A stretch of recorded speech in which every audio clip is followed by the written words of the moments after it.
Hello friend, আশা করি তোমরা সকলেই ভালো আছো। সুন্দর ইতিহাসের পক্ষ থেকে জানাই আন্তরিক শুভেচ্ছা ও অভিনন্দন। আজকে একটি সম্পূর্ণ নতুন ভিডিওতে তোমাদের স্বাগত জানাতে চলেছি। তোমার স্ক্রিনে দেখতে পাচ্ছ যে প্রাইমারি ইন্টারভিউ সম্পর্কিত আজকের এই গুরুত্বপূর্ণ ভিডিওটি হতে চলেছে। যে সমস্ত বন্ধু বান্ধবরা বা ছাত্রছাত্রীরা যারাই তোমরা 2022 সালের টেট পরীক্ষা দিয়ে পাশ করে বসে রয়েছ, তোমাদের জন্য আজকের এই দুর্দান্ত ভিডিও কিন্তু হতে চলেছে। সেই সঙ্গে একটা কথা তোমরা মনে রাখবে, তোমাদের বাড়িতে যদি কোনো ছোট ছেলে মেয়ে যারা ক্লাস 4 অর্থাৎ চতুর্থ শ্রেণীতে এখন পড়াশোনা করছে, তারা হয়তো সামনে তাদের যে বৃত্তি পরীক্ষা আসছে, সেপ্টেম্বর মাসের 30 তারিখে তাদের বৃত্তি পরীক্ষা শুরু হবে। তো তাদের জন্য আজকের এই ভিডিওটা খুব গুরুত্বপূর্ণ হতে চলেছে।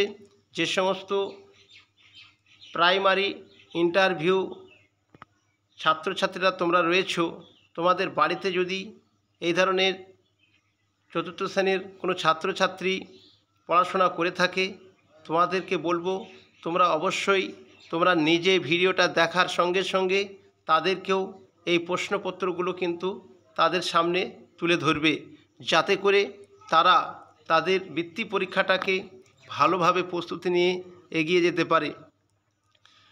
তো চলো আজকের পাঠ চতুর্থ শ্রেণীর বাংলা পাতাবাহার। প্রথমেই আমরা এসো জেনে নিই বাংলা পাতাবাহার বইটির খুঁটিনাটির তথ্য। তারপরেই প্রত্যেকটা টপিক থেকে প্রত্যেক দিন একটি করে ভিডিও তোমরা পাবে, যে ভিডিওতে প্রাইমারি ইন্টারভিউ সম্পর্কিত গুরুত্বপূর্ণ তথ্য ও আলোচনা এবং যে সমস্ত পশ্চিমবঙ্গের চতুর্থ শ্রেণীর ছাত্রছাত্রীরা রয়েছে, তোমরা ভাবছো এবার 2024-এ বৃত্তি পরীক্ষা দেব, তোমাদের জন্য একটি দুর্দান্ত সুখবর বা সুযোগ বলা যেতে পারে।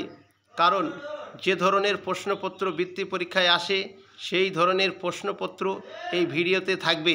তো চলো শুরু করা যাক।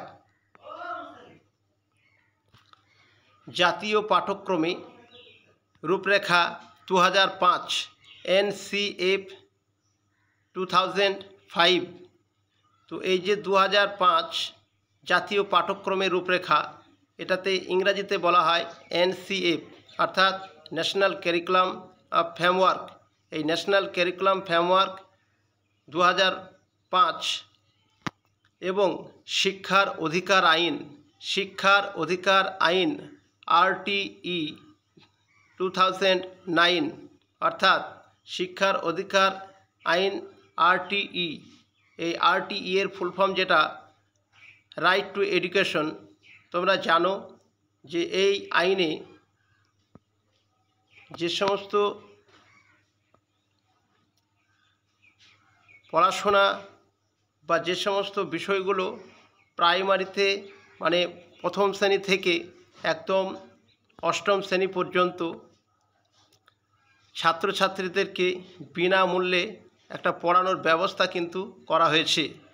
তো সেই ধরনের আইন এবং জাতীয় পাঠ্যক্রমের রূপরেখা, এই দুটি নথি এবং রবীন্দ্রনাথ ঠাকুরের শিক্ষাদর্শের রূপরেখাকে ভিত্তি করে এই পাঠ্যসূচি বা পাঠ্যপুস্তক বা পাঠ্যক্রমটি তৈরি করা হয়েছে।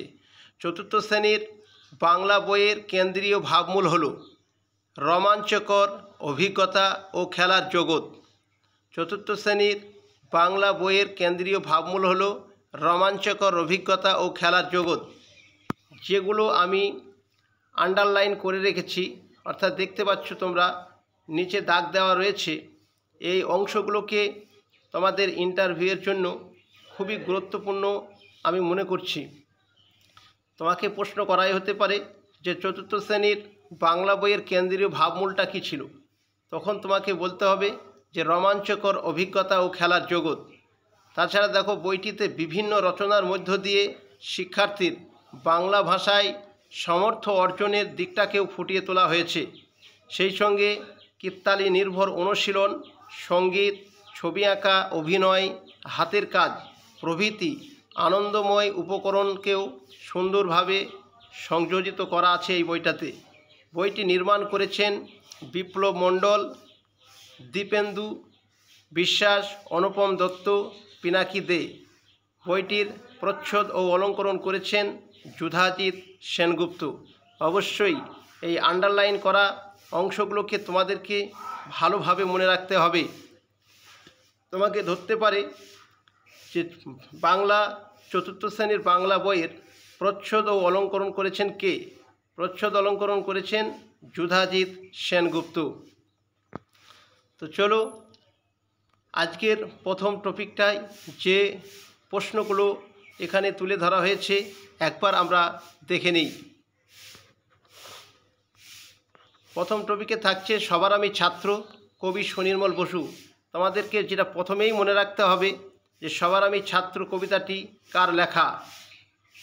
কবি সুনির্মল বসু। কবি সুনির্মল বসু, অবশ্যই কবির নামটা মনে রাখতে হবে। আজকের যে প্রথম প্রশ্ন দেখো, সবার আমি ছাত্র কবিতায় কবি কোথায় জন্মগ্রহণ করেন? সবার আমি ছাত্র কবিতায় কবি কোথায় জন্মগ্রহণ করেন, অর্থাৎ কবি সুনির্মল বসু কোথায় জন্মগ্রহণ করেন? তো এই প্রশ্নের যেটা সঠিক উত্তর তোমাদেরকে দিতে হবে, দেখে নাও। 1902 খ্রিস্টাব্দে বিহারের গিরিডিতে কবি সুনির্মল বসু জন্মগ্রহণ করেন। অবশ্যই মনে রাখতে হবে বিহারের গিরিডিতে। তোমাদেরকে এই অংশটাকে কিন্তু ভালোভাবে মনে রাখতে হবে, বিহারের গিরিডিতে। সালটাও মনে রাখতে পারলে খুবই ভালো। 1902 সালে বা 1902 খ্রিস্টাব্দে বিহারের গিরিডিতে কবি সুনির্মল বসু জন্মগ্রহণ করেছিলেন।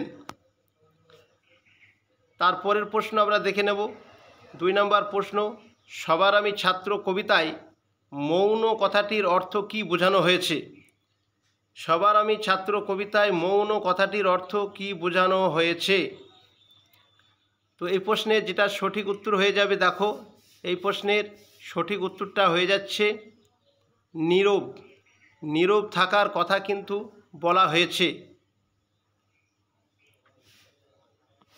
3 নম্বরের প্রশ্ন দেখো, কবি সুনির্মল বসু কবে ভুবনেশ্বরী পদক পেয়েছিলেন? কবি সুনির্মল বসু কবে ভুবনেশ্বরী পদক পেয়েছিলেন? এই প্রশ্নগুলো কিন্তু ইন্টারভিউতে ধরতে দেখা গেছে। তো যারা ইন্টারভিউ দেবো ভাবছো, তোমাদেরকে বলবো অবশ্যই তোমরা এই অংশগুলোকে মনে রাখবে। ভুবনেশ্বরী পদক কবি সুনির্মল বসু কবে পেয়েছিলেন বা কত সালে পেয়েছিলেন? তো চলো এই প্রশ্নের সঠিক উত্তরটি আমরা জেনে নিই। এই প্রশ্নের সঠিক উত্তরটি হয়ে যাবে 1956 সালে। 1956 সালে। আজকে 4 নম্বর প্রশ্ন দেখো, সুনির্মল বসু ছড়া, কবিতা, গল্প, উপন্যাস, নাটক লেখার পাশাপাশি তিনি আর কোন কাজে সমান দক্ষ ছিলেন? এই প্রশ্নটাও তোমাকে জিজ্ঞাসা করা হতে পারে যে সুনির্মল বসু ছড়া, কবিতা, গল্প, উপন্যাস, নাটক লেখার পাশাপাশি তিনি আর কোন কাজে সমান দক্ষ ছিলেন? এ ধরনের প্রশ্ন কিন্তু ধরতে শোনা গেছে বা দেখা গেছে। তো যাই হোক, তোমরা যারা ইন্টারভিউ দিচ্ছ অবশ্যই এই প্রশ্নগুলো করে যাবে।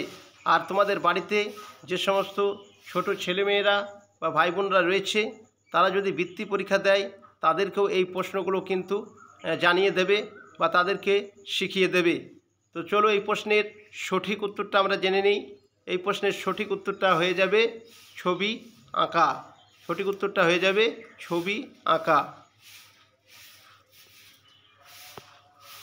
5 নম্বর প্রশ্ন দেখো,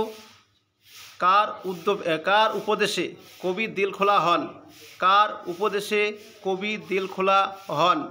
তো এই প্রশ্নের সঠিক উত্তরটা হয়ে যাচ্ছে খোলা মাঠের উপদেশ। খোলা মাঠের, এই খোলা মাঠের উপদেশে কবি দিলখোলা হন।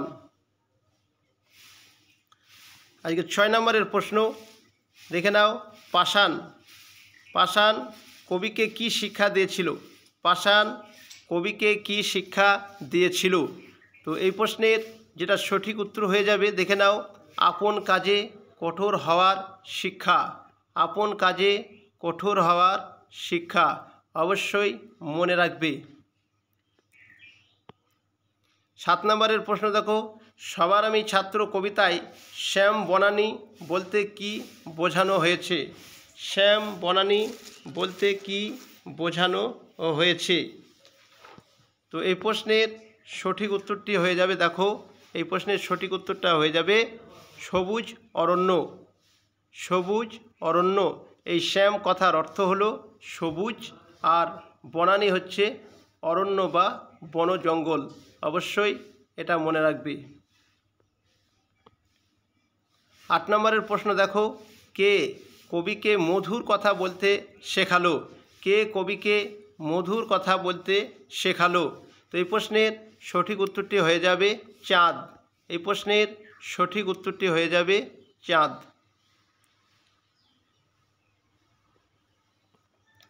9 নম্বরের প্রশ্ন, নদীর কাছ থেকে কি শিক্ষা পাওয়া যায়? নদীর কাছ থেকে কি শিক্ষা পাওয়া যায়? এই প্রশ্নের সঠিক উত্তরটা হয়ে যাচ্ছে আপন বেগে চলার শিক্ষা। আপন বেগে চলার শিক্ষা কিন্তু নদীর কাছ থেকে পাওয়া যায়। আজকের যে শেষ প্রশ্নটা এখানে তুলে ধরা হয়েছে, দেখো একটি বড় প্রশ্ন বলতে পারো তোমরা যারা বৃত্তি পরীক্ষা দেব মনে করছো, তোমাদের জন্য এটা 2 থেকে 3 নাম্বার কিন্তু পরীক্ষায় থাকতে পারে। আর যারা ইন্টারভিউ দেবো ভাবছো, তোমাদেরকেও এই ধরনের প্রশ্ন করা হয়ে থাকে। দেখো তোমরা, বিশ্বজোড়া পাঠশালা বলতে কবিতায় কি বোঝানো হয়েছে? বিশ্বজোড়া পাঠশালা বলতে কবিতায় কি বোঝানো হয়েছে? তো এই প্রশ্নের দেখো উত্তরগুলো কিভাবে দিতে হবে। বিশ্বজোড়া পাঠশালা বলতে কবি যা বোঝাতে চেয়েছেন তা হলো সারা পৃথিবীতে যা কিছু আছে সমস্ত কিছুর কথা। পাঠশালাতে যেমন শিক্ষা লাভ করা যায়, ঠিক তেমনি এই বিশ্ব প্রকৃতির কাছে নানাভাবে কৌতূহলে অনেক কিছু শেখা যায়, তার কোনো সন্দেহ মাত্র নেই। কবি মনে করেন এই বিশ্বের এক একটি উপাদান, যেমন চন্দ্র, সূর্য, নদ নদী, পাহাড়, সমুদ্র ইত্যাদি হলো পাঠ্য বইয়ের এক একটি পাতা। এই উপাদানগুলির প্রত্যেকটিই আমাদের কিছু না কিছু শিক্ষা দেয়। তাই বিশ্ব প্রকৃতিকে গভীর মনোযোগ দিয়ে উপলব্ধি করলেই জ্ঞান লাভ করা যায়। কবি কিন্তু এই কথাটাই তুলে ধরেছেন। অবশ্যই তোমাদেরকে এইভাবে কিন্তু পড়ে যেতে হবে। তো ভিডিওটা তোমাদের কেমন লাগলো তোমরা অবশ্যই কমেন্ট করে জানাবে। আর পরবর্তীতে তোমরা কী ধরনের বা কোন অংশে থেকে ভিডিও পেতে চাও অবশ্যই তোমরা কমেন্ট করে বলবে। আজ এই পর্যন্ত। ভালো থেকো, সুস্থ থেকো, সুন্দর থেকো। দেখা হচ্ছে অন্য কোনো একটি নতুন ভিডিওতে। Thank you for watching.